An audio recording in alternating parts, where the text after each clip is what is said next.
Hello YouTube and welcome back. We definitely have the colder months out of the year here in southeast Wisconsin, so it's time to get back to working on trains. As you can tell from locomotives and sound on the layout, we actually have some track work done and some wiring done. Don't need to bore you guys with laying track right now. I'll save that maybe for another video, but progress has definitely continued here with the yard. Lots more to go. But really what I wanted to go over today, which is the title of the video, is the DCC Cabinet and what you could do with your DCC equipment and make it easy to work on and serviceable, etc. So before I get into the inspiration of what it took to put this together and why I did it, I just want to go over a couple of examples of what I've seen. Running my layout, and one of the most common things that I see, whether it's a private layout or a club layout or even watching your guys' videos on YouTube, is a simple fixed shelf, again up under the layout, either suspended from the layout or something built from the ground, what have you. And this of course is just a prop, but to give you guys an idea, you would put your various different DCC components, command stations, what have you, up underneath here, and it's fixed, so you'd have your wires run to it. You'd have in my case this is Digitrack, so you have your local net run to it, what have you. It all goes to a centralized spot. And some of the pros on it are, one, it's centralized. Two, it's tucked up out of the way. It's not an eyesore when you especially got a bunch of wires running to it. 3, it's very simple to build. Now, I did this also on my last layout, and the only thing I really did differently is I kind of dressed it up, not even the whole thing, just the front of it up as a little bit of a shadow box, just to make it look kind of presentable. But it's easy, to build, and it's easy to cover up. So one of the cons about this is you have to really get under your layout to work on it. Now, you're kind of under your layout anyway if you're wiring. But you have to get way back there, or you got to build something like a hinge or something that swings forward so you can work on it maybe a little bit easier. But this is probably the most common thing that I see.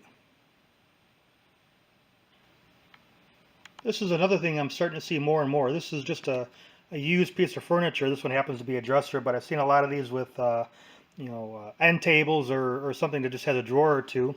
And what I'm seeing modelers do, and this is really not a bad idea, is they're taking their components. Again, I just have some boxes here to represent command station and PM42s or what have you, and they're setting them in drawers and they're fixing them to drawers. Now there's different types of drawers. This one just happens to pull out. There's others that swing forward and stuff like that. But what's nice about this is you can mount these things to the drawers so they're fixed. They're not going to move around, and you can run your wires out the back. And you know what? This is a pleasant sight to see. At least they're as good as the dresser looks, right? And when you want to work on it, you pull it out. This one may not go real far, but there's others that go farther, and you can handle whatever wiring you want here, and you can close it up when you're done.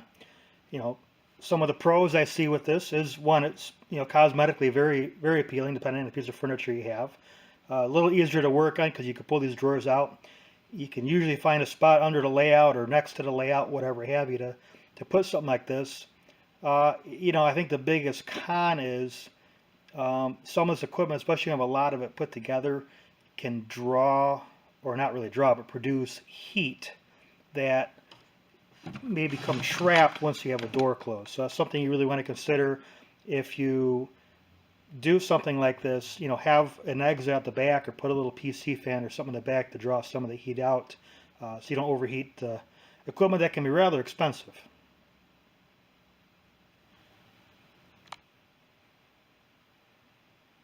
What I ended up choosing was a DCC cabinet. I'm starting to see a few more of these out there in some of the videos.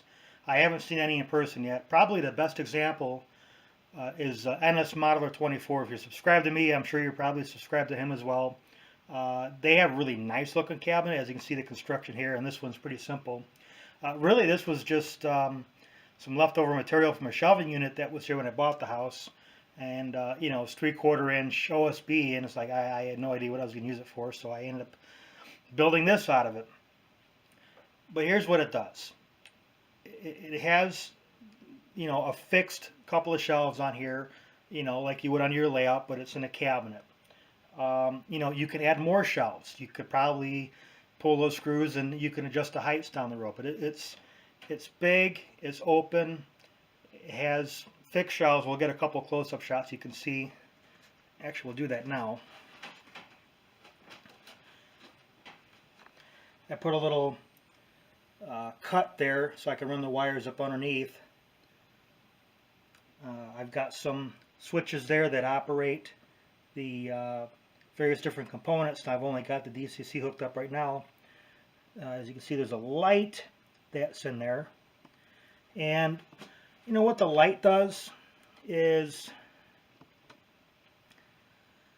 yeah, it puts some light in there and that's fine. It's really a dummy light. So if I'm walking away and you know, the light, you know, I've turned everything off and the light's still on, it's going, hey, there's something still on, and turn me off. So it really serves as a dummy light or a pilot light.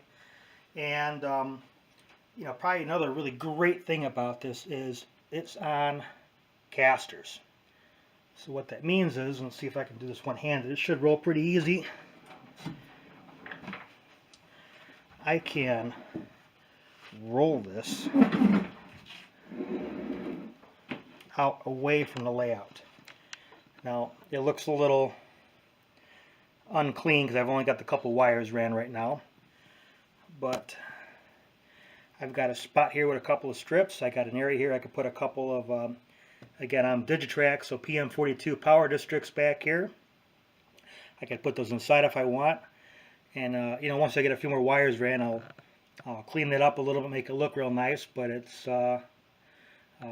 you know, everything's kind of right there. I could pull it away, I can work on it, and when I'm done I could put it back.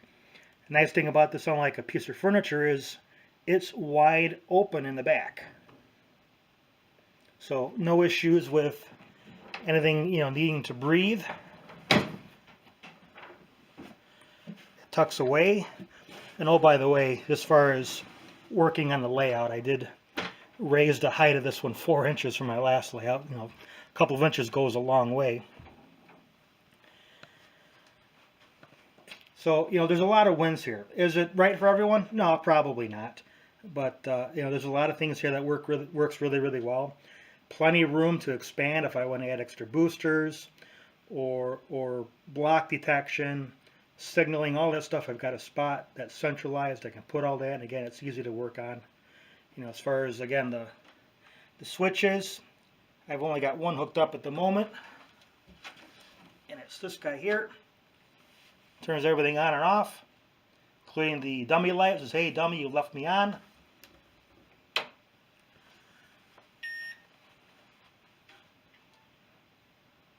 You know, I could put external power supplies in here. I could run power strips, you know, whatever you need. It's all right here. So this is the DCC cabinet. This is what I wanted to show you guys today. Hopefully it gives you guys an idea what you could do with your layout to make things easy to work on, and you know, nice and clean and tidy and all that stuff. And there you go. Thanks for watching. We'll see you next time.